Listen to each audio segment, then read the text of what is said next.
member with UFO Research Queensland that is hosting this event for you here this weekend today. Our next speaker is Kelly Cahill. Kelly has a lot to say, a lot to tell you about what happened to her own personal experience. So my introduction will be very short. I will leave it for her to tell you what she has in mind, and I believe that there will be a lot of question and answer period left aside for this, because it's very important. So ladies and gentlemen, without further ado, Kelly Cahill.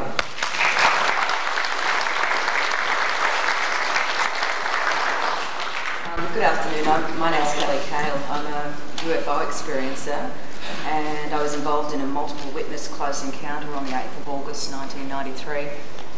Although many of you are probably already aware of the case, there's bound to be a few people in the audience who aren't. So today I'd like to give just a brief summary of my personal experience, which hopefully won't take any longer than 20 minutes. Then I'd like to dedicate the rest of my allocated time to an open question and answer session, which will give you all the chance to find out what you want to know, rather than having to sit here and listen to a boring old rehash of something you've probably already heard before. So, just briefly, this is my story, and I promise I'll try and keep it short and sweet. I was an active participant in a UFO encounter, which I'm told is unprecedented by any other documented case, in that it was a multiple witness encounter involving separate parties of witnesses who are unknown to each other. As well as the extraordinary circumstances of the encounter itself, there was also backup physical and scientific evidence actually found at the encounter location.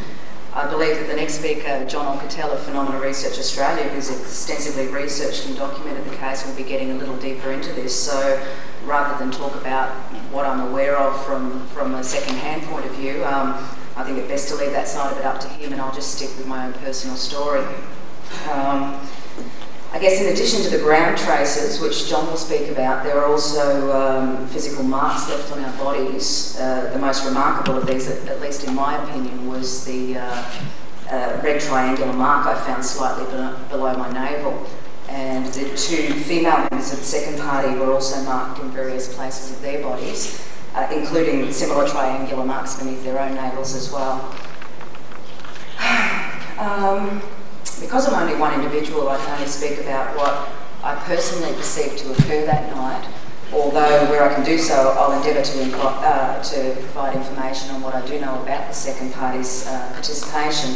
I'd like to stress, however, that as to this date, a meeting hasn't occurred between myself and the other witnesses, so all information I have received about them has been relayed via researchers. This second group of witnesses, although not speaking publicly at the moment, are thought to be compiling a book of their own experience, which should actually be quite a breakthrough in this case, because putting aside the physical details of the encounter, such as the craft and the beings, the location and the ground traces, their own interpretation of their personal involvement is quite different to mine, and rather than being laced with the hysteria of my own experience, all they seem to recall is a profound sense of calm and peace. This difference is something I personally find very interesting, and obviously it raises a whole lot of issues for me as to why I reacted the way I did, and why they didn't seem to sense the same menacing threat as myself. I do have my own ideas on how this difference in interpretation occurred, which I'll get into at the relevant point of the story. However, I guess in reality, until the second party are ready to come forward with the intimate details of their own experience, it's a little difficult to do a fair and accurate comparison. So in a way, I'm looking forward to their information being released just as much as anybody else is, and I just hope it happens soon. So as briefly as I'm able to tell it, this is what happened shortly after midnight on the 8th of August 1993, somewhere between Belgrave and Narre Warren North, which is in the foothills of the Dandenong Ranges in Victoria. My now ex-husband and I were confronted by a house-sized UFO resting in the side of the field, in a field on the side of the road, as we were driving home from a friend's house to our place in Gippsland. We stopped the car and got out and crossed the road, and so did the occupants of a second vehicle, which pulled up about 100 metres behind us. And this is actually the one thing I was very insistent upon when I first went forward to research, is that there were other people present at the same encounter location, and there was no doubt in my mind that I'd also witnessed them get out of their car and cross the road as we'd done. that insistence was what actually prompted a search for the second party, who then approached researchers about 6 weeks later. According to the 3 witnesses in the second vehicle, there was also a third vehicle which had pulled up about 25 metres behind them, and this car they believed to have contained a single male occupant. He apparently stayed in his car with the headlights on, and actually later on researchers recreating the scene would find that the only feasible reason why I'd actually seen the second car at all was because it was backlit by the headlights of the third car. At that stage there were no street lamps on that particular road, and there was no moon out that night, so without the light from the third car, the second vehicle would have been almost impossible to see. Which also accounts for why the second party didn't see us further up the road that night, and that little problem actually turned out to be quite a blessing in the long run, because it provided the grounds for extremely unbiased research. The sketches we all did of the craft and beings were done independently. Mine in the beginning, when the second party hadn't yet been located, and theirs a little later without being aware that someone else had already observed the same thing. To this date, the occupant of the third vehicle hasn't been found, possibly both by the notoriety that this case is generating now. There may be an off chance that he'll still come forward, but the odds against that happening are becoming slimmer and slimmer as time passes. I guess what I personally find intriguing about this last person is that he could possibly have been an eyewitness to more of the encounter than either of our respective parties can recall, simply because he stayed in his car and he may have had an entire overview of the entire encounter. But even then, despite the fact that he wasn't out on the other side of the road with us, if events follow the patterns which already seem to have been established, this third male could be in the same situation as my ex-husband and Bill from the second party. It seems that only us 3 females have any physical conscious recollection of the encounter, whereas the males seem to have drawn a blank. I've thought about this obvious sexual discrimination for years now, and believe that the answer to it might lie in the difference between the way the male and female brains work, and they are utilised in totally different ways. It's a scientific fact that men mostly use the right side of their brain, the side that deals with the logical linear processing, or what we call the hunter instinct. They're the doers. Women, on the other hand, are generally bilateral and also utilise the left side of their brain that deals with emotion and intuition. And in my own case, I've consistently stated that on the field that night, my mind function was so disturbed by the energy force that I felt, it seemed as if I'd lost all of my logical reasoning, and I was left with little more than raw emotional instinct to relate to. I guess it appears that we all experienced over an hour of missing time that night, so something was obviously capable of interfering with our conscious state of being on a level that goes way beyond what we already know about the human brain. And then for just us 3 women to have conscious recollection of the encounter, it doesn't seem too infeasible to assume that this interference that occurred was more inclined toward the right side of the brain than to the left. Obviously, it can't be the answer to every abduction or missing time account, simply because there are male experiences with conscious recollections also, but it does seem strange that in our circumstance it was definitely a female thing. In any case, as my husband and I stood watching the craft about 10 metres in from the side of the road, I haven't described the craft yet, have I? From what I saw, it consisted of a series of round orange lights, like large amber stoplights, and when I say large, I mean large. A person could have stood up full length in them. There were 5 or 6 of those in a row, and underneath was what appeared to be some blue light substance, whether it was gaseous or solid, I'm not sure. It certainly appeared solid, that came down in a conical fashion and hit the ground in a semicircle, and that actual semicircle or crescent shape was detected in a magnetometer reading that was actually picked up in the field data later on as well. In any case, we stood watching it, then a tall black being seemed to appear right in front of it, and then another 7 or 8 beings appeared right behind him, and that's where I felt the energy force. It was so powerful, it was as if waves of energy were literally being pumped into my body, and I could actually feel them. Emotionally, all I felt was absolute terror. Yet up until that moment, I've been more or less awestruck. I got out of the car with a great big smile on my face. It was science fiction come to life, and then within a second, some kind of change that occurred that with this energy force that instantly turned this incredible wonder into absolute terror. This is also the point where I believe the experience of the second party and myself to diverge so greatly. After seeing the craft and the beings, the other two women report hearing a humming noise and then blacking out.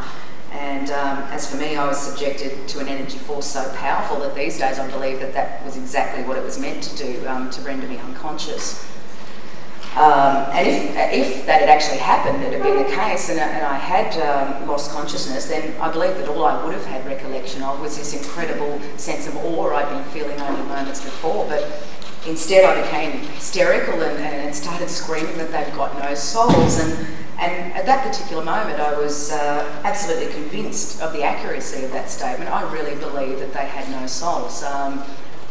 It's very hard for a human being to say that because we don't know what something that exists that has a soul or doesn't have a soul. But in that moment, I was totally convinced. All of me, my mind, my heart, my emotions, was convinced that I had encountered something without a soul.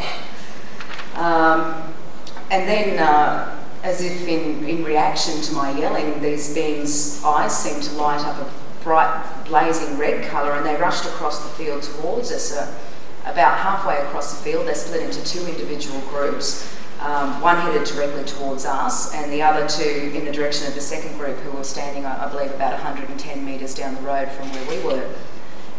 In the 3 seconds that it took them to cross the field, all I could do was stand there, not so much paralysed, but totally transfixed. I couldn't take my gaze away from these great big glowing red eyes. The next thing I know, I felt a blow to my stomach, which sent me reeling back through the air to land flat on my back on the grass, and this literally lifted me off of my feet.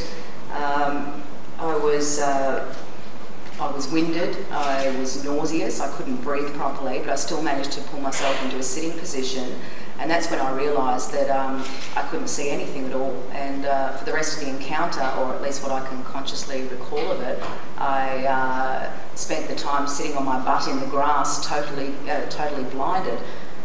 I guess there was an exchange of words out on the side of the field which involved an audible male voice utilising cliche lines such as "we're a peaceful people," but to be totally honest, nothing in the world could have convinced me of that, solely because of the sensation of horror that I was feeling at the moment.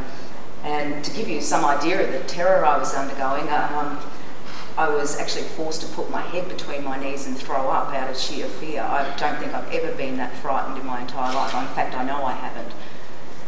For the rest of my conscious recollection, which was scattered at best, all I can clearly remember doing was raving about demons and evil, and I guess that's a throwback to my religious conditioning, my Pentecostal conditioning, but even so, I was absolutely convinced that I was in the presence of something totally diabolical, and many people have asked me, knowing what you know now and the way that you take things now about UFOs and abductions, do you think you would have reacted any differently? Well, to be perfectly honest, that sensation of energy that was going through my body, I think if I was put in the same situation again, I would still feel the same incredible terror. I don't think I could feel any other way at all.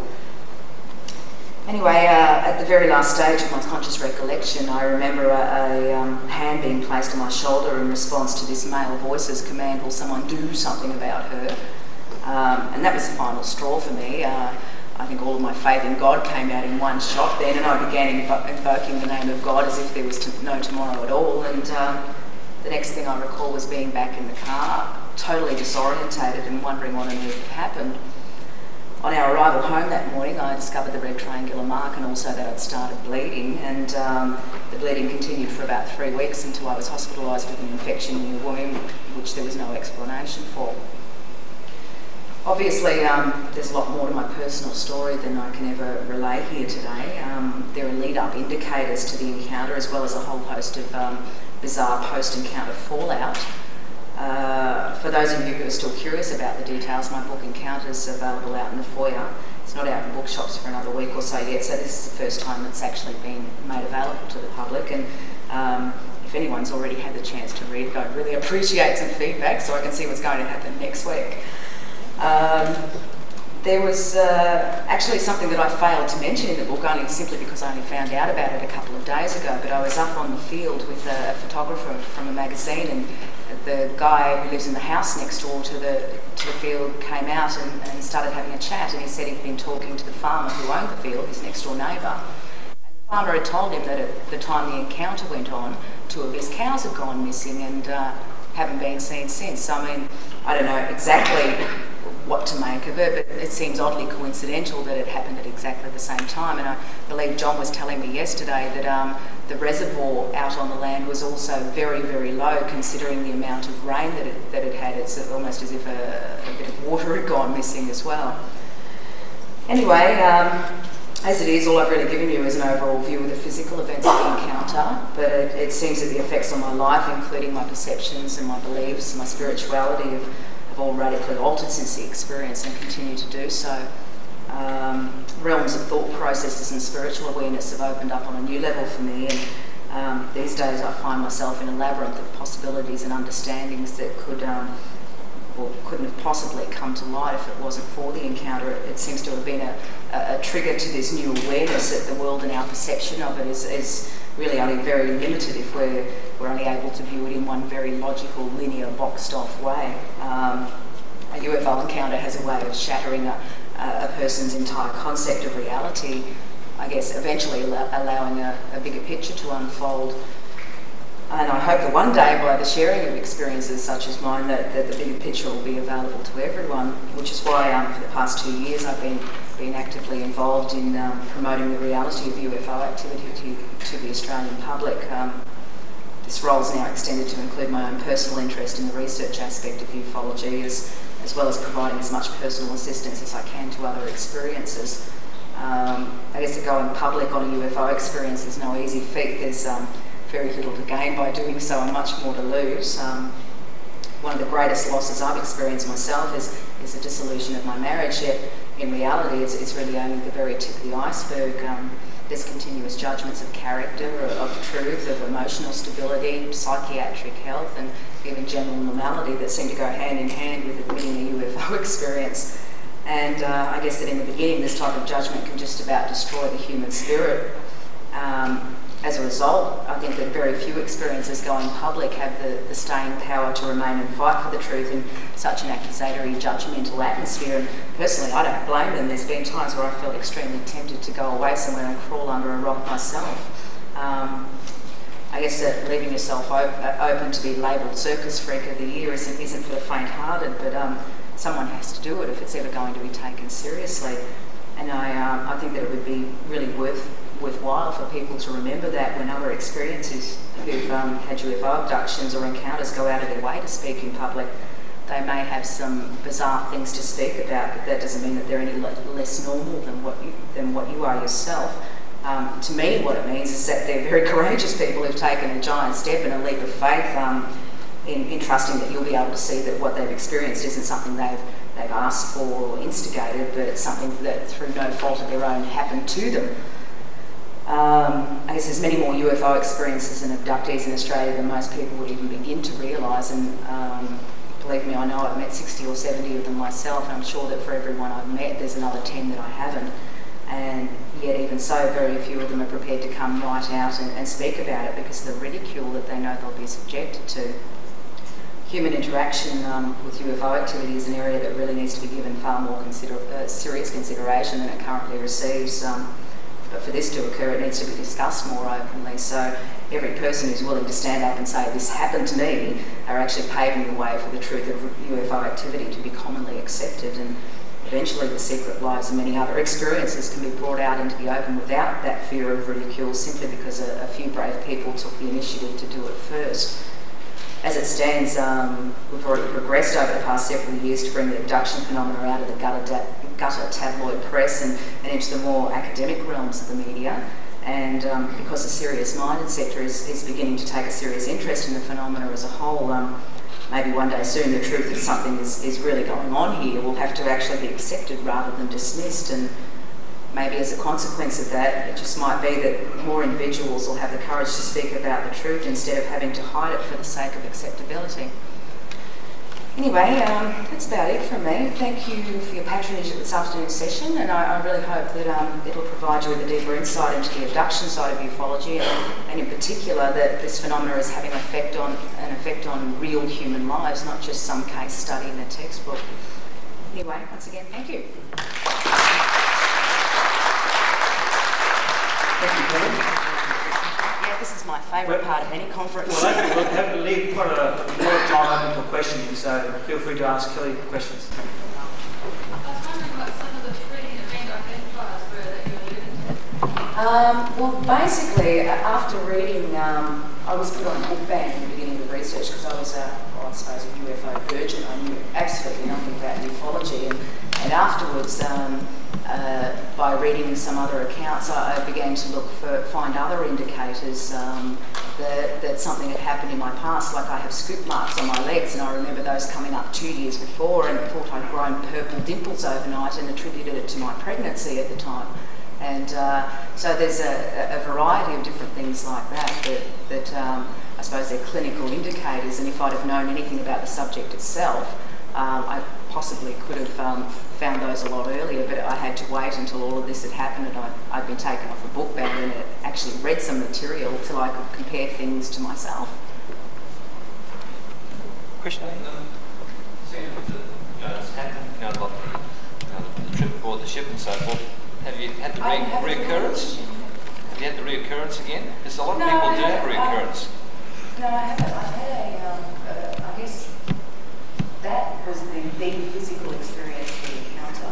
There's been definitely a lot of changes in my mindset, and a lot of, I guess, almost metaphysical changes, which I don't really tend to discuss in public very often. This is something I'm still examining myself, but because I've been on the other side of the fence, I'm able to do that quite analytically, and there definitely are changes in the human. The cause of the encounter is something that I have no knowledge of, but as for anything physical like that happening again, no.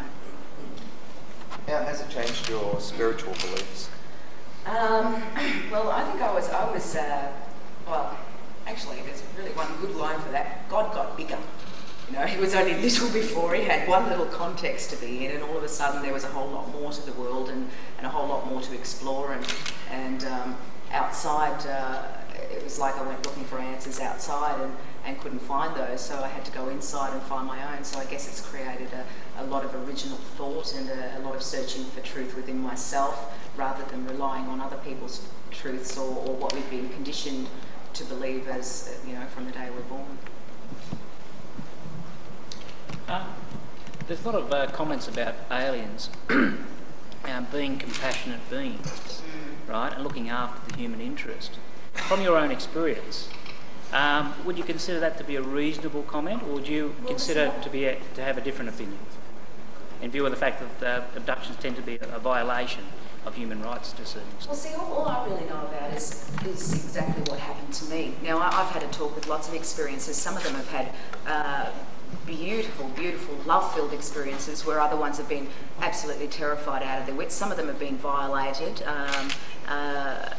Basically, there's so many different stories, and I think it depends on the individual person as well. But see, I don't know what they are even.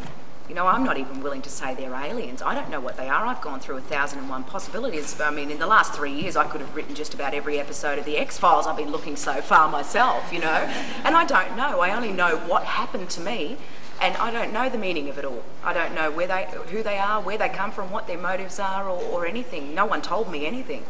Okay, your own emotions. Was it warm and fuzzy type feeling at the experience, or was it something different? Definitely Okay. not. I believed I was in the presence of pure evil, and that's how I felt out there. It was as simple as that. But whether that's true or not either, that's based on my emotional response to what happened to me. And the people that were isolated at the time, what was their response to you when you returned back? Disbelief? What do you mean, people that were isolated from me? Was there anger? Was there neutrality? I don't get your point. What people are you talking about? Your husband, for instance. Oh, my husband? Oh, see, my husband recalled only seeing this craft hovering above the road, and then me arguing with him all the way home that I'd had a blackout. Obviously, he saw the triangular mark on my body and knew all the other stuff. There was one occasion, which I haven't written about in the book, where where I actually started, after I first went forward to researchers, and I actually started telling him about what I remembered to occur out on the field itself, and he started screaming at me to shut up, that I was making him think he remembered it too, and from that point on he didn't want to hear another word about UFOs. He said I was trying to brainwash him, but I think he got a really strong feeling of deja vu and just didn't want to look at it. What was the feeling? With him, anger, a complete anger. It's like, yeah, this is interfering with our lives, you know. It was a big problem, let's just forget it. That was yeah, his attitude. Given the whole experience, did she feel it was alien, spiritual, or a human agency behind it, or perhaps a combination? You've answered part of that and saying you're not sure, but I am curious as to whether you yourself feel, given the entire experience and what happened afterwards, do you think that any human agency may have had a hand in it, even if in conjunction with something else? Well, possibly.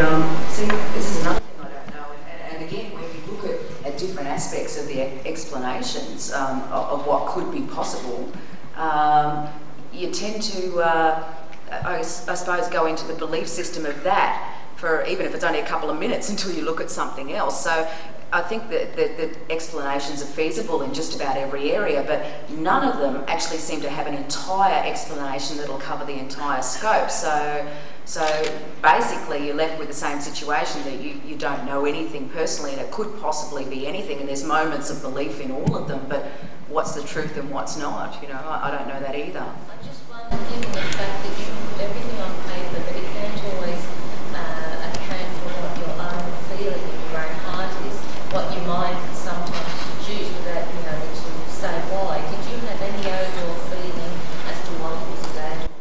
Oh, well, see, I was very, very religiously inclined then. My entire life ran on holy rails. I think John would tell you when I sent in my very first copy of my journal to him how I discussed our authority over the devil, you know what I mean? So basically, I mean, I've developed a lot more than that from I suppose my conformed religious beliefs there, but yeah, I think I related to things within the only concept that I could relate to them, because religion was my life and I had no other concept to relate it to. So again, whether that's a truth or my state of emotional being at the time, I don't know. So. But how did the Pentecostal people, I think the Pentecostal myself, have a much higher awareness of spirituality? You don't understand? Yeah, well, I think that whole night I really went on basic instinct. It was, but it was definitely feelings of something that I just knew. But I guess I didn't just know it, but I felt like I did just know it. So, yeah, well, maybe. That gentleman right there. Okay, hypnosis and missing time.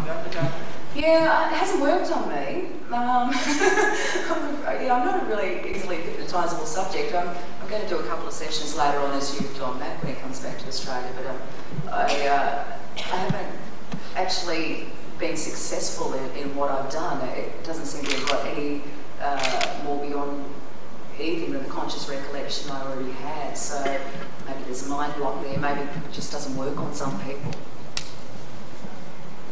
In your earlier address, you said the being, what word you said, how did you... Well, because he had a male voice. But you said that later, it's a male voice after. Yeah, but I wrote this after the experience too. Yeah, sorry, I just relate to him as a him, I suppose, because it was a male voice, yeah. You also mentioned that at around that time you were able to see the eyes turn red. Yeah. Were you able to easily distinguish other facial features? No, and that's a really funny thing actually.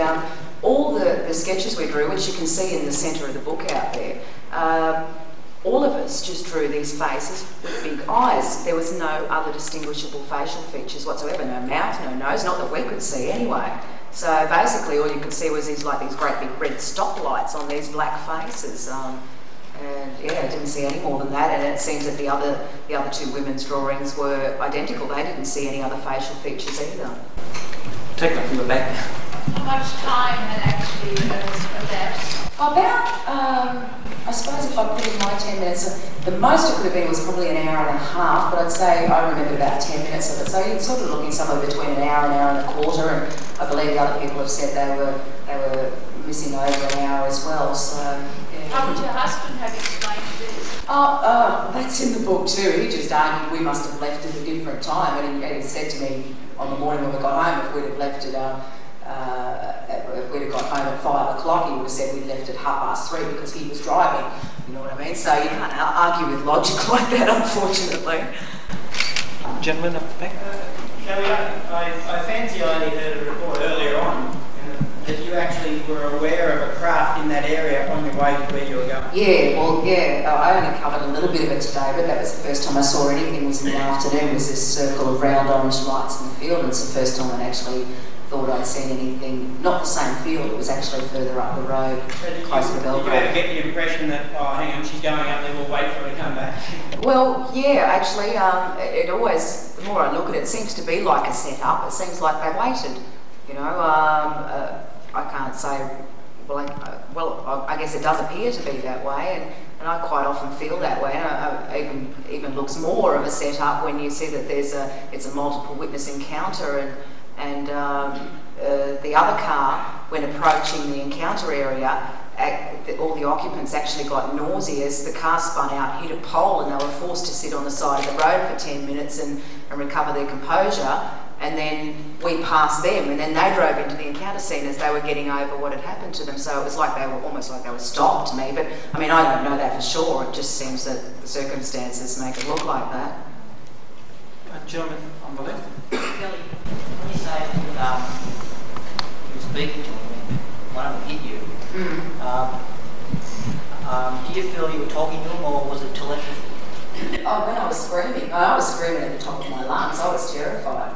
Did you feel telepathy between you and the There was one thing that I heard before all of the eyes lit up red, but the rest of it was totally audible. There was this audible male voice. He was very, very calm. I was a hysterical one. I was sort of doing a flapping around there on the grass, making a fool of myself, but it was just the way that I felt. And I mean, I'm quite a logical person, but yeah, I had no control over myself. I was terrified. Right at the back. With the red triangle, that feel a normal sort of triangle. No, actually, when I first saw it, it looked like a burn or a couple of layers of skin being removed. It was actually a solid triangular mark. But when it did heal, and it was there for probably 4 or 5 months, this scar, it was only the outline of a triangle. It's almost as if it had actually been cut. Yet if it had been a burn, I suppose the whole lot of it would have been scarred, but it was a definite outline of this triangle, which is where I then got the measurements of it from. You said 2 years earlier that you had purple pimples on your body. Yeah. What were they and what were they like? Well, they're on my calves, actually. If anyone wants to poke their fingers in my legs, they can do it later. They actually feel like punch biopsy marks. They can actually feel a hole going down into the muscle tissue. So. But at the same time, I had a couple of other strange experiences. I had one night where I didn't remember going to bed, and the next day I went into labour when I woke up, sort of rocking on my stomach on the bed at 9 months pregnant, which is almost an impossible position to get in. But I couldn't remember going to bed that night. It was the first time in my life I'd forgotten something, and I racked my brain. But because I was going to have a baby, I sort of, if that hadn't been the important issue at the moment, maybe I would have thought a lot more about it. But I knew nothing about missing time, so what did I have to relate it to? Nothing. It was just strange, and I just that was it. When everyone else who had similar things. Scoop marks? Oh, heaps of people, yeah. I've got lots of good photos at home of them too. Pardon? During pregnancy. Oh, not during pregnancy, no. But see, I think that was a really good thing for me because I might have wondered about it a little bit more if I wasn't pregnant, but so many strange things happen to your body when you're pregnant, and I thought they were quite cute. I've always loved dimples, and I just grew them overnight. I know that doesn't sound logical now, but I had no other explanation, but that sounded quite logical to me then. Kelly, do you have any memories of strange things happening when you were younger? No, not really. Definitely seems to be an adult thing, and I I guess I was never one of these kids who had imaginary playmates. In fact, I didn't even like fairy tales. I was a sporting kid, you know. I was a swimming champion, and I was out there. I'm once climbing trees and building cubby houses, and didn't have time for dolls or anything like that. I was a real tomboy all the time I was growing up. So I guess that basically I didn't even have the normal things that way, and definitely had no unusual experiences, or I think I would have remembered them, but no, nothing abnormal at all, really. Beverly? No. The business with your husband, sort of like cranking up a big deal, you know, that's really normal, eh? I mean, all my mates, any people that I've met, you know, they've think that they've been abducted, and that you'd be surprised how many of their husbands don't want to know about it, and a lot of them are divorced or separated, you know, really unhappy households. Yeah, we were having a discussion about that this morning, actually. The very same thing, is that a lot of people involved in the UFO field, through different reasons, tend to lose their marriages because the other person can't cope with it as well, and I think it's probably their own humiliation in saying, well, you're embarrassing me, you know what I mean? So, yeah. At the front there? I'm just wondering what led you here to this point now, to telling everyone about it. Well, it started off as a big crusade for truth, you know, even going to the research was something that my husband didn't want me to do, and I just say, hey, hold on a minute, this is bigger than me, this is bigger than you, this is bigger than us, this has got to do with mankind, you know, and I didn't realise that there were so many other UFO experiences, and, you know, anywhere. I thought, you know, well, this is something the whole world's going to, you know, they're going to have the truth of something, but these days, I think I've just about lost any sense of normality in normal life now. You know, my marriage is gone. I've had so much, I suppose, publicity in a way. There's been a lot of stories written, and a lot of people. And I deal mostly in the UFO field. Nearly everything I do these days, I'm either dealing with other researchers or I'm, you know, talking to other experiences. I quite often get phone calls that have been passed on from other places in Australia, as someone that just wants someone to talk to because they're having something happen to them and they're so frightened and they want someone that believes them. So, yeah, it's really become my life now, I suppose. John, you said when you first saw the figures in front of the UFO, they were big. How big? Well, probably about 7 foot tall. They were really tall, they were overly tall, they were too tall. Were they dressed? Well, no, it didn't look like it actually. That's the strange thing. They just looked like dark black figures with quite large heads. And I think the only thing that really stood out is when their eyes lit up red. Now, mind you, the second party didn't see their eyes lit up red. They saw the craft, a whole heap of beings on the field who heard a humming noise and then blacked out. They didn't see them cross the field or anything. So this sort of happened afterwards. But I think that the only features were really these tall black things and then these eyes that lit up red. So, yeah. One final question at the back. You said that you saw one big one come out, then other small ones followed.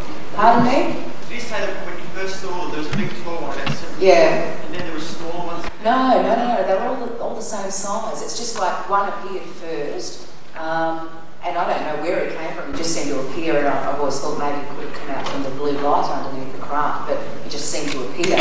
And then there was a whole heap of them appeared behind him. So there was one, and then about another 7 or 8 that showed up straight after that within a couple of seconds. Yeah, yes, Kelly. Thank you very much, Kelly Carl.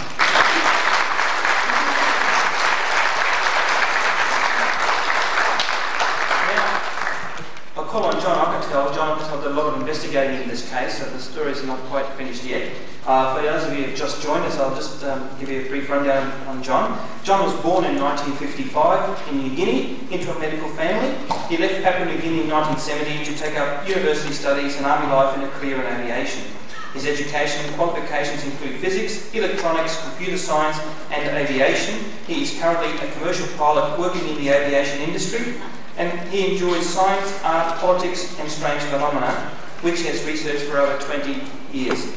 He has been editor and librarian for the Victorian UFO Research Society, and at present he is the Director of Research at Phenomena Research Australia, PRA, which was founded in 1969. It is not a society but a research collective. It researches all UFO crop circles, strange phenomena, and PRA gets over 800 phone calls a year and 1,100 letters per year. They do field photo video analysis and run a reports and database computer.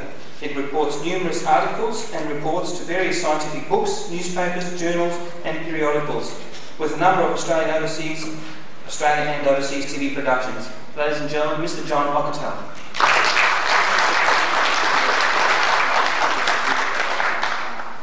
Well, I'm back again for the fourth time. I'm going to go very fast again. I've got 20 minutes to do a lot of talk. We've got lots of slides and lots of things that nobody has seen before. Kelly hasn't seen a lot of this stuff. I've got permission to show it. Also, there's some warnings I want to give to you, mainly to cover myself, so that you understand my position in this process. The first thing I'd like to warn you is that I'm not an expert. I'm a layman in a lot of terms. What I'm going to present to you is done by other people. I'm just representing them in a strange, pass information on to you. So if there's a few errors in the information I pass on to you, that's my problem. However, just remember that I am not, I don't do all the chemical analysis and the equipment because I don't have time. I work in a different field altogether. The other thing I want to tell you too is that I do not represent Kelly, Jane or Glenda in any sense at all. So don't pinhole me and try to get me to speak to them. Kelly's available, the others don't want to talk to anybody at this stage. That's their decision and I'm respecting their decision. Another thing you must also realise, I have there's lawyers involved in this in regards to my report.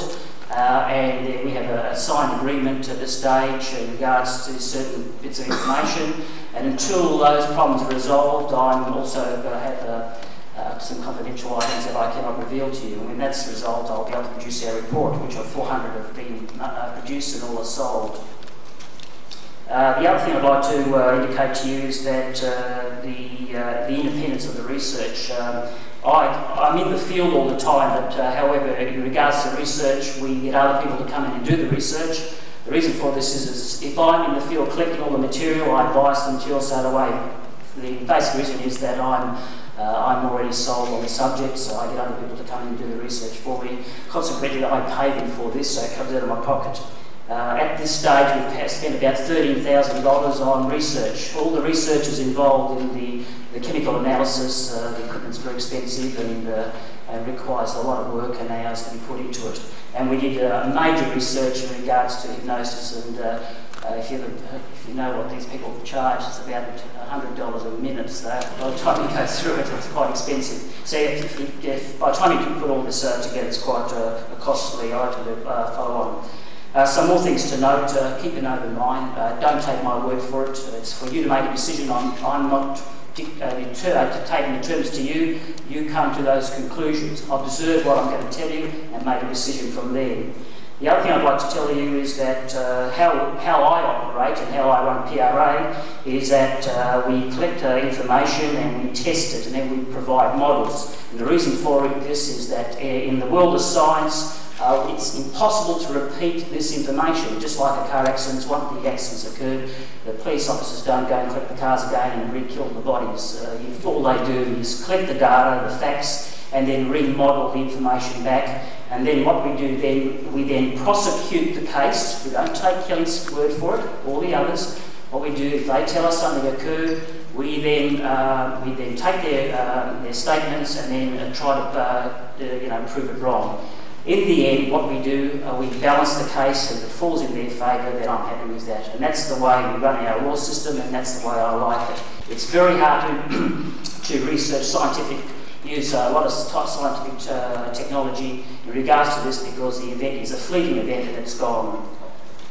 In regards to independent research studies, I just also want to inform you that when the soil samples were collected, there's an area sample collected in a grid fashion. A control is put into the sample.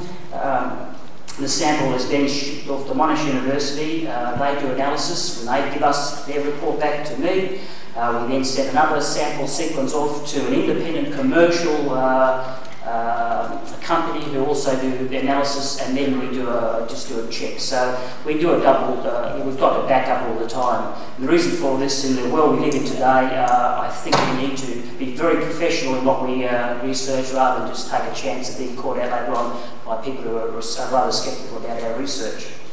Also, I want you to note, to my last conditions to you, is that there's no paper on this.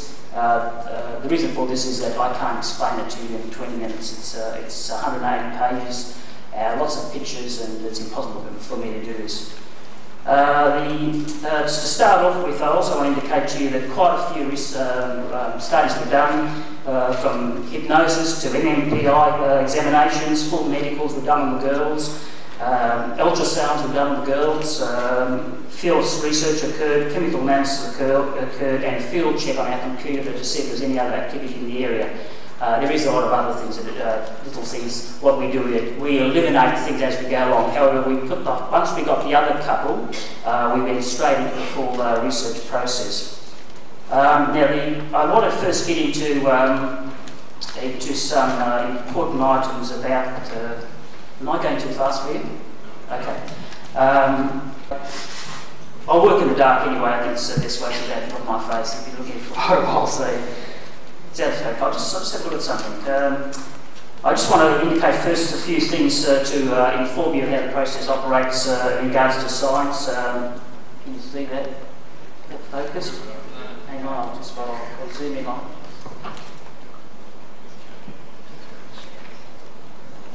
I'll do an autofocus.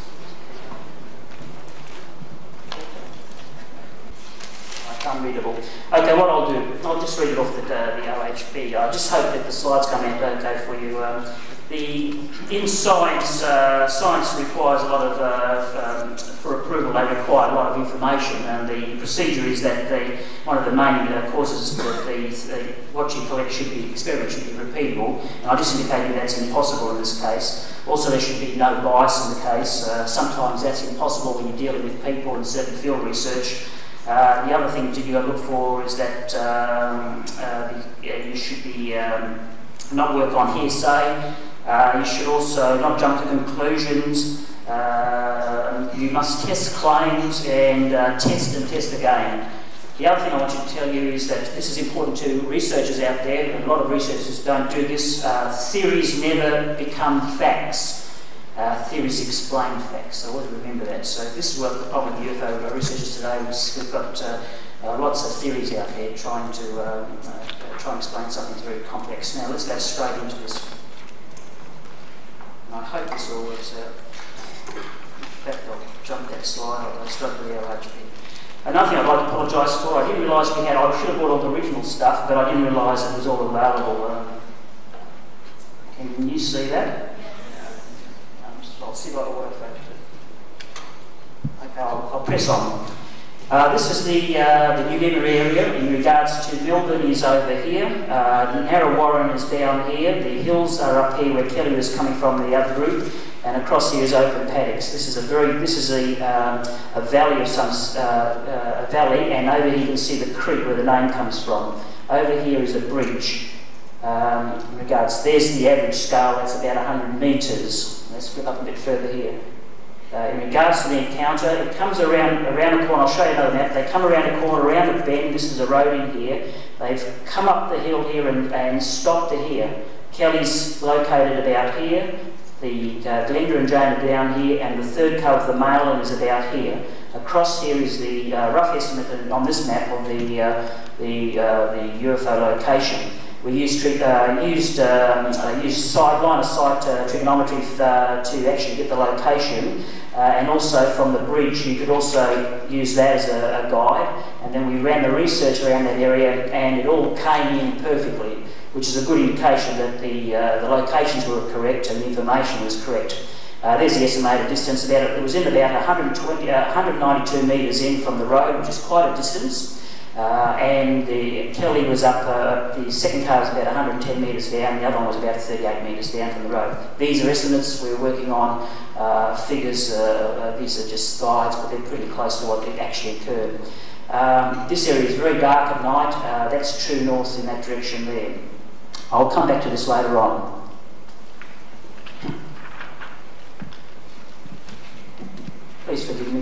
there's a lot of information I don't want to lose in the system.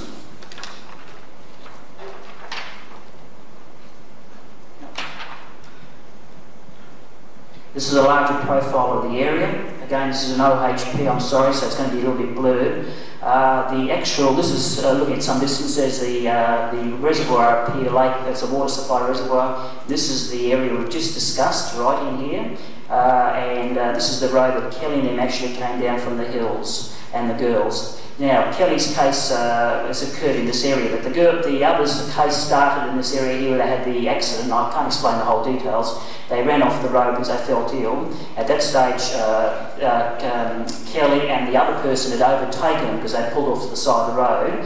And then when they rejoined the road, they end up, Kelly and the other gentleman were already there, and they actually parked up to this location up here. It's quite a distance, there's quite a few curves, and if you notice here around this corner here, from there to there is a direct line of sight, so we were able to get quite a few bearings from it. You also, please note the topography of the area is very hilly, consequently a lot of lights from Melbourne are blotted out, so it's quite a dark area.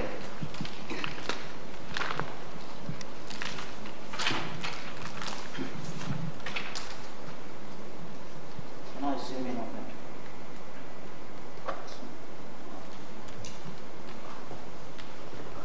There we go, we're working out. I'll put a zoom in on that. Again, I'll show you. Okay. That's not very clear. Oh, yes. Are you happy with that? Yes. You can change the contrast if you want to. That's better.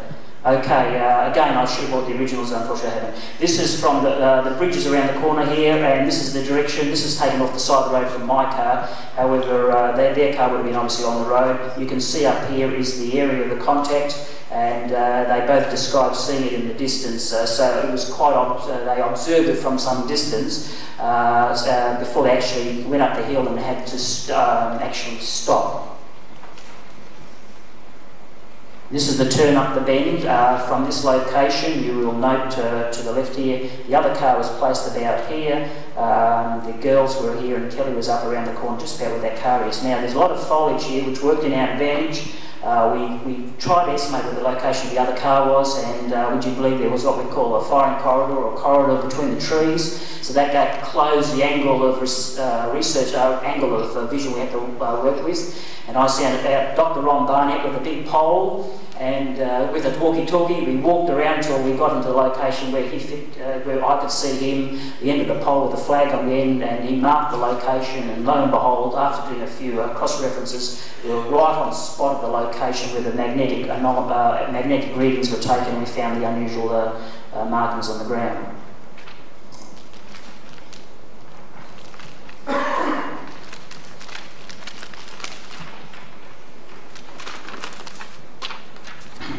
This is another profile of the area to let you know what's going on. The reason for what I'd like to show you in this is that the area is, there's quite a gap between the road and the fence.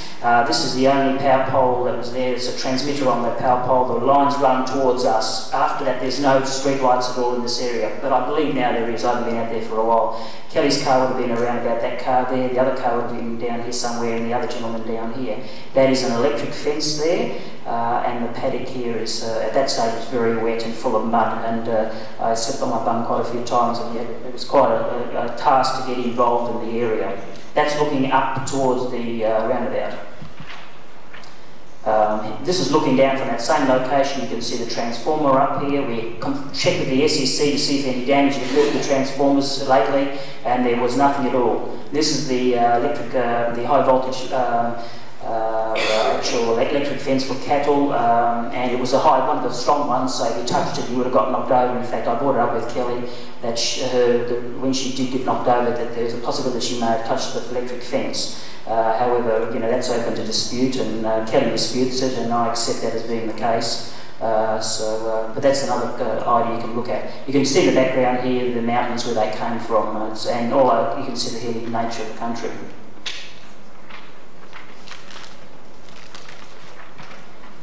In this OHP, you are now looking back closer to the field where the encounter took part, and if you look in here, just where this symbol here, the area that we're responding to is just in here. It's a runoff. The grade's quite strong. It's moving down this way, and all the water flow is down towards this re-entrant here, down to the dam. So I'm looking from one side of the dam here, and this is a house here. We asked these people, I didn't actually, but some other researchers asked these people if they'd seen anything, but they hadn't at that stage on the night. However, it's not uncommon for people to be in a house. When I'm watching television, I don't look out windows. I'm more interested in what's going on television. So it's not surprising something can occur at late at night and nothing can happen. This is another view. There's the dam. There's the house. There's the cars up here, and that's the location of the actual reported UFO. On the night, one of the biggest things that we have to defend ourselves against every time is it's Venus, it's Jupiter, it's Saturn, you know, it's shooting stars. This is off my computer. This is looking north, taken off my. This is not in colour. It comes in colour. There's nothing spectacular out that night. The moon is available, but as you can see, it's looking in the wrong direction. It's up there, and Saturn's quite high in the sky. That's looking north. All the events occurred looking south. Now let me give you the south profile. There's the rough estimates of the latitude and longitude there, and there's the timings to clarify with the computer.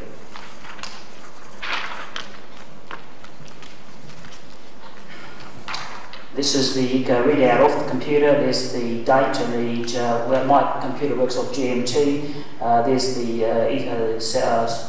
location, and there's the southern view. And if you notice there's nothing there of great importance, especially on a night. And I might also say to you, even though that some of these stars, this is quite a large feature, you've got to realise that this is with a flat horizon process, so when you put terrain in there, if you understand what I'm getting at, a lot of this stuff disappears.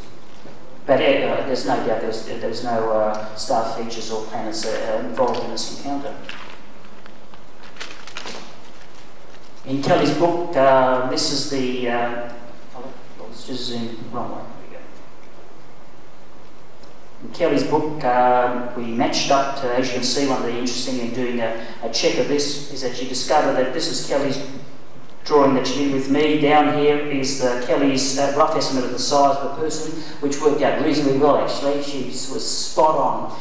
We took an estimate of the average size of a man, and we did some calculations, and would you believe her drawing match-up is nearly right on the dot. This is the James drawing. This is Glenda's here from Car 2. The men produced no drawings at all. Kelly's got more balls of light than the others. Also, the girls here have this tripod effect down here, which Kelly hasn't got. There's this half-moon effect here, which the girls have, which shows up in the magnetic anomalies that we discovered. Another interesting thing I'd like to bring up to you, which David Summers might be able to show you later on the video about Mexico. There's a picture in the Mexico photographs done by a police officer, I believe, of a red UFO. I don't know if you've ever seen that, which is very similar to what the girls seen. So there is a match somewhere in Mexico, so it's worth following that one up later on.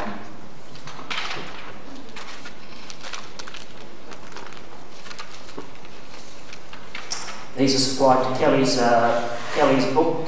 This is Kelly's drawings, the eyes. This is the other girl's drawings. You can see there's differences here. In fact, they work in our favour. If they were all identical, I would be worried. I think the interpretation is pretty close, and I'm happy with what they got. We've never worked out what this is down here. It looks like a bit of a beard or something like that, but we don't really know what all this is. This is Kelly's drawing of the gentleman in the field. Is that right, Kelly? I can't recall. That was a field gentleman. And I'll show you something that Kelly hasn't seen, but these are what they thought they saw in the field in a sense, so they weren't too confirmed, because most of their information comes later on when they're out actually in the craft itself. If you've been to the lecture this morning, you hadn't got up early this morning, we went through the midnight lights and the whole show. This is the, oops, let's go back. There we go.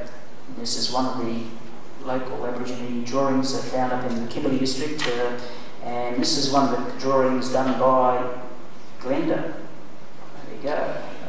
Now, obviously it's not going to be identical because this one of them's 50,000 years old, I presume, the other one's only recent. However, the features are very the same. Notice up here, we were trying to describe what this is, and they also describe it like a halo effect, funny enough. So we've got this halo effect over here. But the other thing is here, I want you to, we've been noticing in a lot of our reports of belts. There's a lot of reports indicate belts involved, and I don't know what that's about, but when we looked at our database, we have a very good database of about 200 good reports of abductions, and in fact we did a trace on to a database search, and we found that belts are common in a lot of reports. But this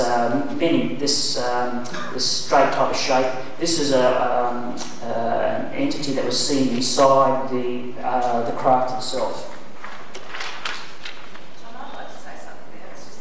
Yes, go ahead. It's wearing a robe, and remember in my manifestations after the encounter, all the ones that I saw in my bedroom for that 5-month period were wearing a hooded robe as well, so that's the first time I've seen that, so that's quite strikingly similar. In fact, Kelly hasn't seen a lot of this stuff because I put an embargo on everybody because my process is that we get the information out in one group and not in bits and pieces, and that's not uncommon in research and science. If I split the data up, people will interpret it a different way. We did the research, therefore we're going to give you our impression of what we found. But if we break the data up, it'll be all over the world in 2 seconds. So in fact, you'll see more than most people have seen in a long time. Nobody's seen this before. This is a drawing inside. This is done by one of the girls. It's not of high quality, but if you have a look down here, this is supposed to be her feet. There's all this panelling around here. I don't know what all this is. They weren't able to describe anything. The only thing they were able to describe was that this was like a door in their opinion, and there was a dome at the top which seemed to be open or blank, how can I say, like looking out in regards to this. But we don't know what all this panelling is. I wouldn't, in Travis Walton's movie, you know, this, you remember the section where they're all stuck in bottles? That's not the case here, I don't believe. It looks like something like you'd find in a NASA type of thing, a storage bin situation, but that's speculation. However, that's what the only drawing done of the internal section. And this is her feet where she's laying back down on the couch or the bed, whatever she was on at the stage. I'm not being very descriptive here because I'm trying to get through. The next process, well, let's jump into the field. The things that we found in the field that was important, I'll just change the contrast on this. There's a triangle of three black burn marks. We thought there were burn marks on the field. And there they are here, 1, 2 and 3, I've got it around the right way. Again, the quality of this CCD you're looking at is not very good. The video's better. However, you can get the impression that they're quite obvious. They lasted quite a long time. We dug one up that's still available for future research, and we biopsied them and we did the whole show on them. We did research on all 3 of them. They're within the magnetic signature that was left on the field.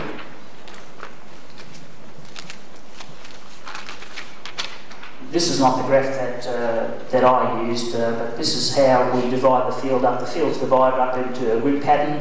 After the grid pattern's produced, we then sample per metre. You sample, this is the technique used, you sample every metre. A sample is taken out and each sample was put under analysis. And from there you're able to get a profile of the area. So what we're looking for is what we call boundaries between effects. So it's very important to do this where something starts and where something ends, and it gives you a good profile. And by putting that data into a computer, you can do some very good graphics which are not available to you today, unfortunately.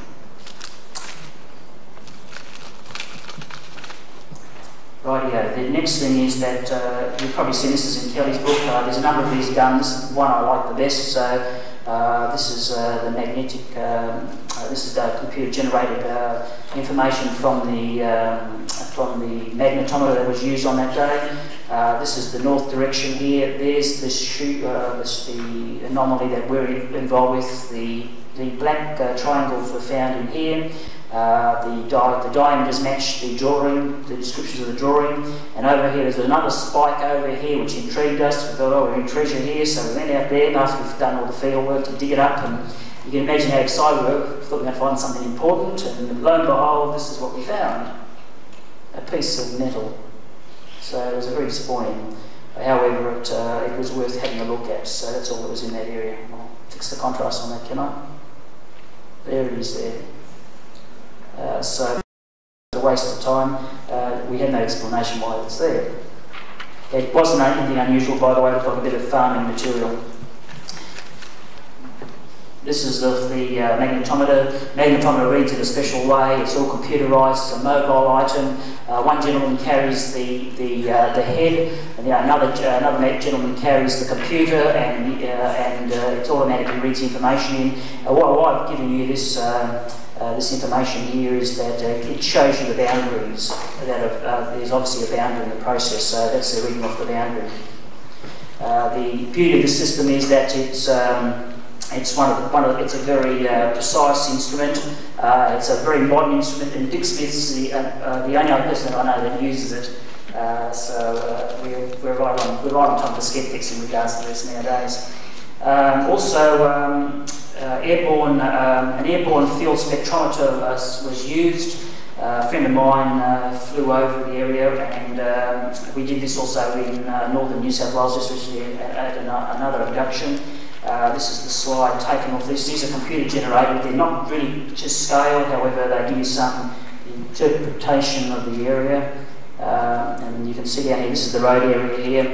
The actual locations are out here, but we found nothing special. This is quite a time down the road because I come into the research down the road. So these effects over here are caused by changes in the growth of the types of growth on the surface. But you can see there's some strange effects in the area. We don't know if it's an active area, which are quite unusual. We thought they were unusual to go back and sample the area. However, we found nothing came up in the computer, but the technology was, we had to do that. Am I too fast on that? What are the yellow things? Sorry? In fact, it's computer-generated information. The redder the colour, the more intense the phenomena. The greener the colour, you're down to blue where there's nothing, to the green.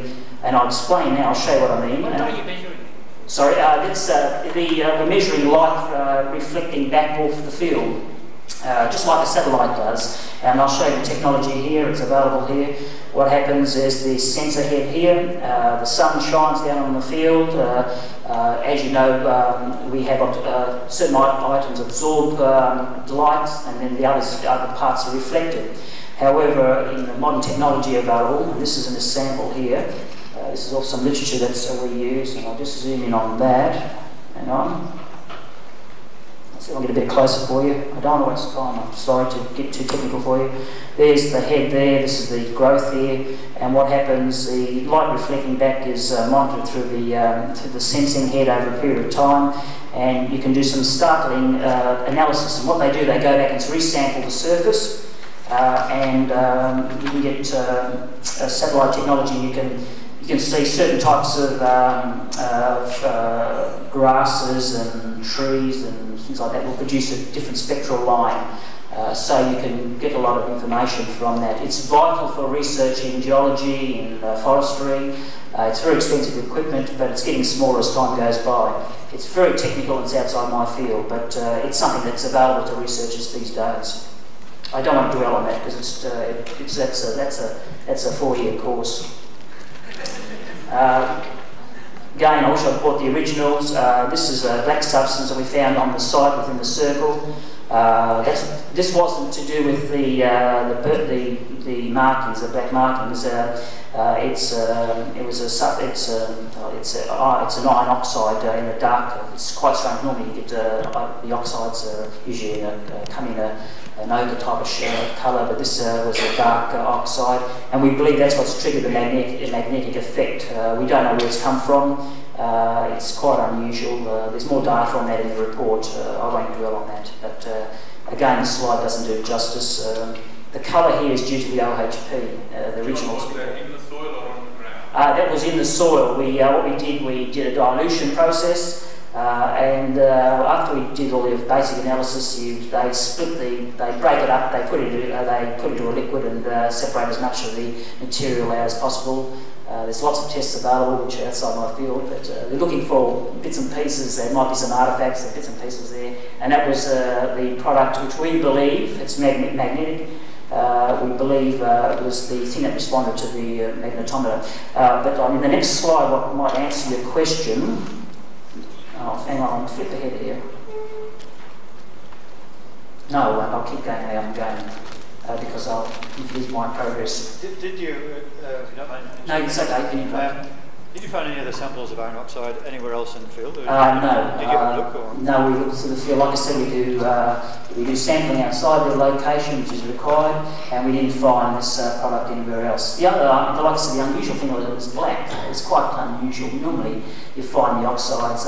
There's different varieties, but usually they have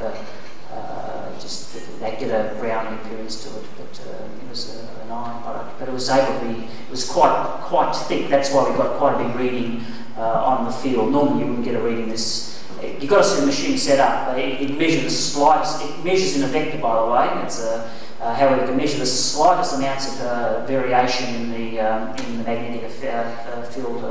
It doesn't measure the compass direction. It measures the information coming from the field. So remember that it's nothing to do with the. It compensates for that. It's also there's a global navigation system hooked onto it, so you don't have to plot anything out. You just walk the field, and the computer just sets it up and reads it in, and within minutes you can get a readout. It's worth $18,000, and I don't own one. And I'm trying to get one. That was within the circle. Some of the I don't know what type of grass this is, or the leaf it is. However, it's a very small sample. Again, the yellow's taken off the OHP.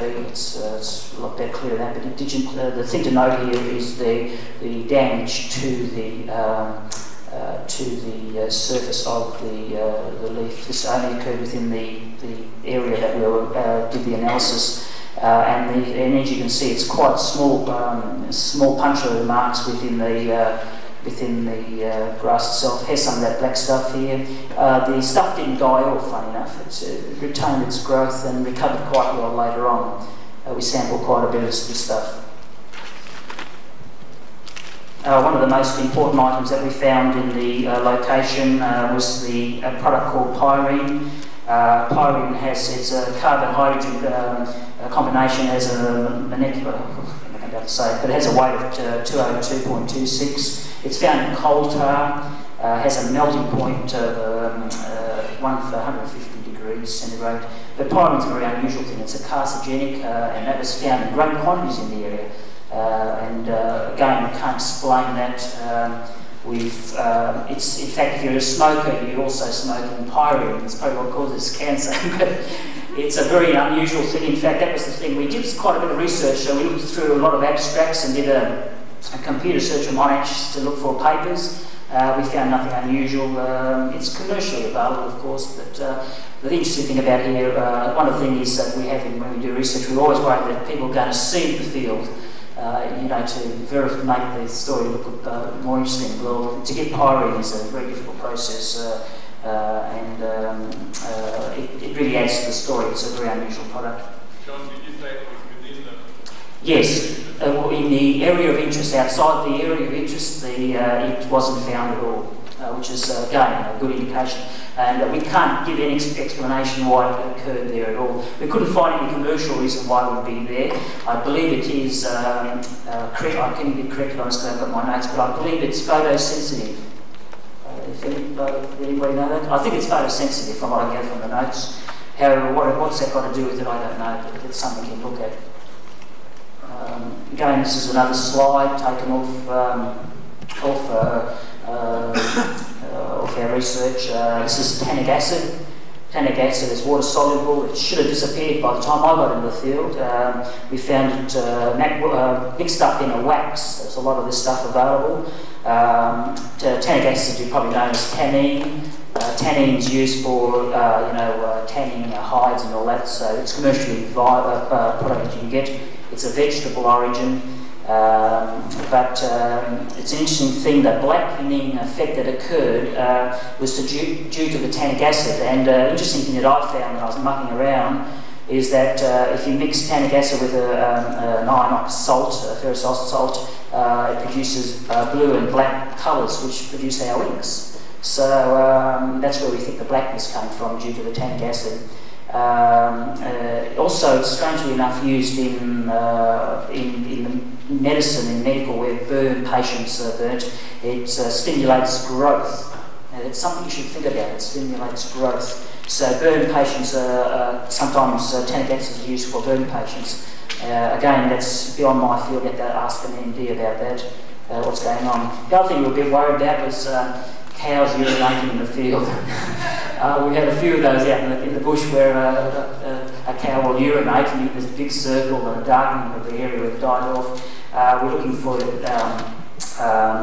urea, which is CH4H2O. It's from urine. It has the ammonia, when you go to the toilet, the ammonia smell that you get. Also, it's used in fertiliser. That's an important thing when you're doing field research, to make sure it wasn't a fertiliser. We found nothing of that in the location, which is important. The other interesting thing was the thing called polysaccharides. They're the soil sugars that are required in the soil. They're used to bind the soil together. We find them up at the Mallee district when we do crop circles, that they make the crop circles really hard. And when you do the crop circle research up there, you can hit the crop circle in the Mallee area and they'll ring. And if you walk out the crop circle, you can pick up the soil and it'll run through like mad with sand, run out of your hands. So we found that some strange effects occur. There's an increase in the polysaccharides in the area. Also, all bacteria growth had the soil bacteria was retarded. It had time to recover, but wasn't as prominent as you would find normally in the other area. And you probably Kelly site, yes. Outside Kelly's circle, there's lots of bacteria that's burning up the soil and keeping it healthy. Within the circle itself, it was retarded. That's an important feature. Again, I don't have all of the SEM. We use an electronic scanning microscope to look at the soil, the samples, to blow them up. And on these machines, they're able to also sample, identify molecules and things like that. We also found, this is a copy, we also found, this is the Polaroid, this is the sulphur trace, and we found quite a bit of sulphur in the area. And what's interesting about this, I'll take that one away from it, that's the original. Just note the lack of peaks, that's calcium beside it. However, this is what you get if you put dust under the system. This is what we got when we put a specified soil sample. So you can see we were lacking a lot of other bits, other trace elements in the area. But that's a sample of dust, basic house dust. So you can see when you breathe in quite a bit of stuff, oops, the wrong way. You get in lead and all the whole show there, so all that was lacking. Right, I just want to go back to the, show you a soil. We profiled the area, we cut a trench after we finished with our research. We cut a trench, we took sampling out of it. Which way was that? Wrong way. And why I've got this slide up here is that it's not a very good slide. It's the best I can give you, it's the OHB, but you can see the boundary here. It's the only slide I got that indicates that if you look at the left, this is off the left here, you can see in the profile that it curves down, goes down and down into like a trench process. This is the top part of the soil, and it was all dried out at the bottom here, but there was this curving process of compression or drying in the area. Also, what we call channeling was found, which is found up in the Mallee district. Again, this is off the electron microscope. You can see a lot of soil channeling. It's in the soil profile, which is rather unusual, because in these areas, what I'm trying to say is it gives you the impression that the water is vented out. When water is vented out of soil, you can get a lot of channeling and things like that occurring. So it gives you a good indication there may have been some heat available at the location. It doesn't prove a case, however, it's something that you should put into the balance. Am I okay on time? 2 minutes ago? Well, I'd like to actually, I'll get to this most important part here. This slide here is taken of the samples of Glenda. She had a triangle at the base of the navel, these 3 marks on the left leg, and this other mark on her leg here. Nobody's seen this before, so here we go.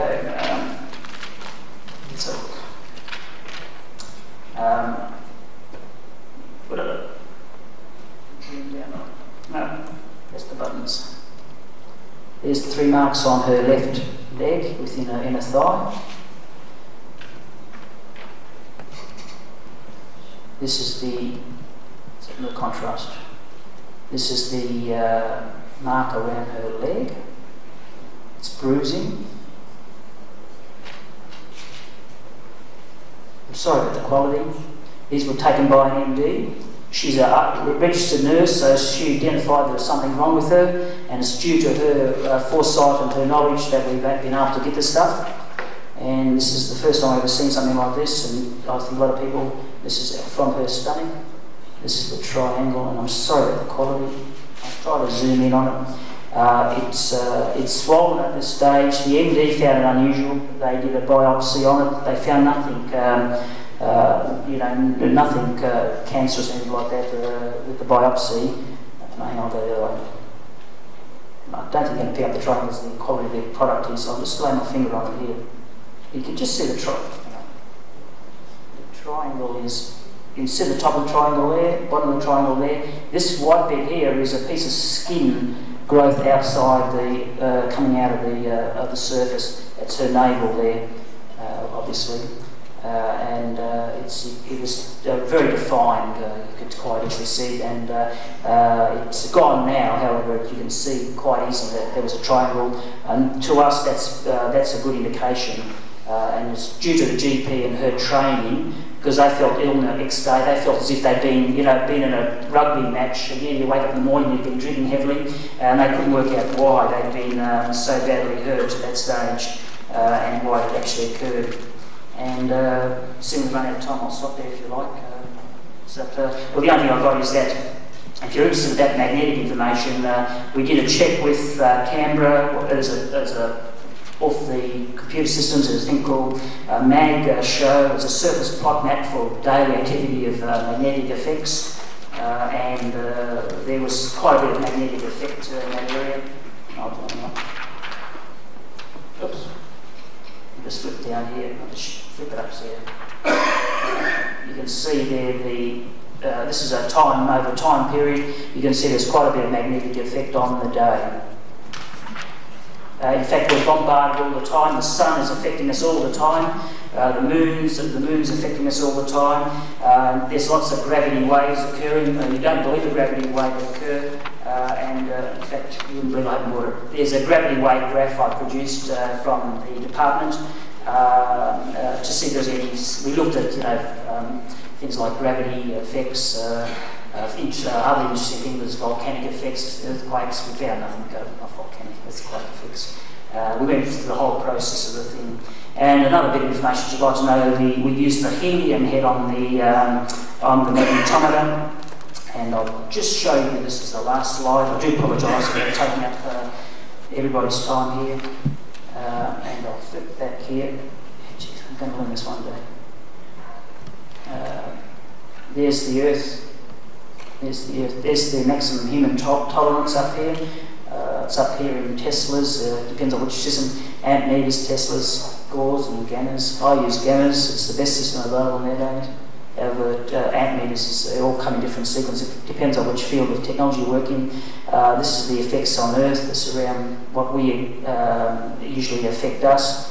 That's magnetic storm areas. Our magnetometers measure right down here in the level where if you set them up properly, they can measure the effect on the penal. These are very sensitive heads, and what they I won't describe it to you because I'd be not doing justice to them because I'm not technically involved in it. But what they do, they spin up the atoms in the gas, and then apply a magnetic field and then listen to it as it cries. Because they all listen as they go back to their original state, and they can read off and get an idea. And there is a lot more information. Again, I'm sorry about the time and constraints involved here, but that gives you an overview of a lot of stuff nobody's seen previously, and I'm very happy to present it to you here because it is important to let you know what's going on. And that's my lot. Thank you very much.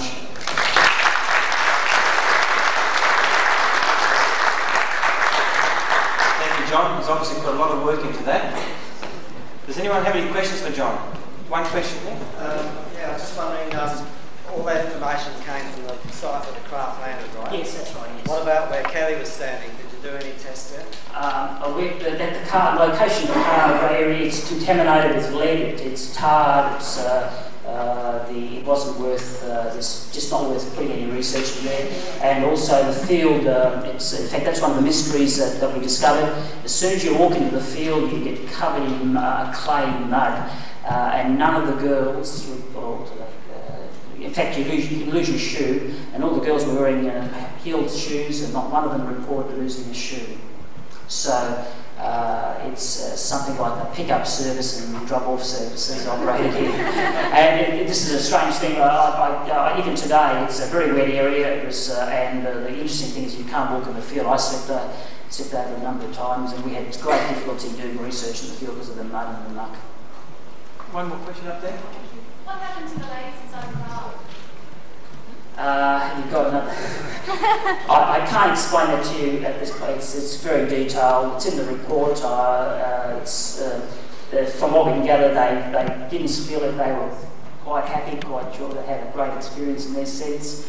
They came out of it very adjusted, unlike Kelly who fought. And the reason why we think Kelly fought is it's in her nature. She's a totally different personality, which works in our favour. In fact, that's why Kelly, if you notice, Kelly has trouble with hypnosis. Hypnosis is, it's not like you think it is, that it's a certain type of character is involved, and it's to do with your will and type of how quickly you can zap over. And Kelly is unable to do that. The other girls responded to hypnosis quite well. And I'll be able to recall a lot of stuff. Also, another thing interesting about Kelly's case is Kelly had what we call instant recall, which is not uncommon, and this can occur, you experience all the time. You might be listening to the radio and you'll hear an old Beatles song will come on and you'll think about an old girlfriend, or you'll walk into a shop and you'll smell something and it'll remind you of something. And this is not uncommon because some blocking devices occur, and all you need is the trigger effect to snap you on, and all these memories flood back. So that's one of the things that occur. But in other people, if there's a lot of trauma involved, or it's been blocked off, for instance, people have been in air accidents. You read air accident reports. In fact, there's an air accident in Florida where the plane that crashed into the Florida Everglades. It was Christmas time, and their searchers were out there looking for them. They found three of them still strapped in their seats, singing Christmas carols. And that's what can happen to you. You can actually block things off. It's not uncommon in trauma situations. Right, thank you very much, John.